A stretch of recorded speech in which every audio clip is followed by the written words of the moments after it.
Shocking Health Department data published today by Bernard Lane's Gender Clinic News has revealed that last year more than 1,400 girls and young women were prescribed taxpayer-subsidised testosterone for a male health condition. The practice of dispensing testosterone for off-label use as a gender affirmation drug has become so widespread that there are more than 4 times as many girls aged 14 to 18 commencing PBS-funded testosterone for androgen deficiency than boys the same age.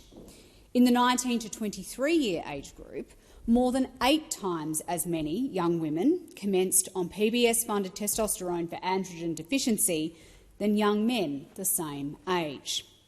Appallingly, gender-affirming doctors are telling the PBS that the drugs are being given to girls to treat an established testicular disorder. Authorities should be urgently investigating why thousands more young women every year are being prescribed taxpayer-subsidised drugs with irreversible side effects to be used off-label by young women and girls on the false grounds that they have a male health issue. One of the questions that should be investigated is whether taxpayers are being defrauded. And I use that word very deliberately because doctors and young patients are being advised by lobby groups to use the PBS authority indication androgen deficiency due to an established testicular disorder. This is to get around the fact that prescribing testosterone to masculinise appearance and characteristics is not an acceptable use under the PBS. This is occurring at a time when more and more detransitioners are speaking out about the devastating lifelong impacts of these drugs and the dangerous mastectomies and genital surgeries which often follow. How can the medical profession claim to be fully informing distressed young patients about the drugs they are told will help their gender dysphoria when those same doctors are simultaneously telling medical authorities they're prescribing the drugs to treat testicular disorders? The testicular disorder PBS loophole is being recommended to young people and doctors by the lobby group ACON on its TransHub website, alongside a list of gender-affirming doctors and a template letter for a patient to hand to their doctor to ask for hormones. As I've told the Senate previously, more than 30 federal government departments have been paying membership fees to ACON, which helps fund content like this, including some, like the Department of Defence, which have been major sponsors. Lobbyists encouraging GPs to use this loophole to prescribe taxpayer-subsidised testosterone to young women and girls point to the Australian position statement on the hormonal management of adult transgender and gender-diverse individuals, which was published in 2019.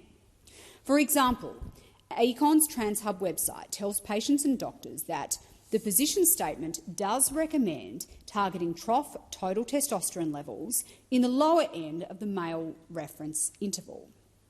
Yet if you read the position statement they're quoting to doctors and patients, that recommendation is accompanied by a note that the recommendation is weak and based on very low evidence quality. Is it any wonder that medical insurers in Australia and around the world are starting to worry about the inevitable lawsuits and medical malpractice scandals? Thousands of young Australian women and girls under 18 are being prescribed a drug which has permanent and irreversible impacts on their bodies, while our medical authorities turn a blind eye to the manipulating of the PBS to have taxpayers pay for it.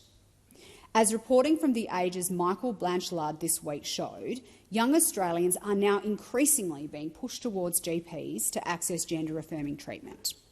ACON's TransHub website is very explicit about this. It says you are able to access hormones from your regular GP or sexual health doctor. Hormonal affirmation and advice is not a specialist field and does not require an expensive or difficult process or access to a specialist to prescribe.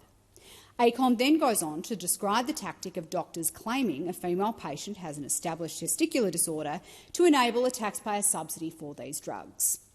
Because of these tactics we have in Australia, an explosion in the number of girls and young women from the age of 14 using off-label drugs to enact permanent and irreversible changes, even as other countries have woken up to the dangers because of the extremely low evidence base and the devastating side effects detransitioners are now living with.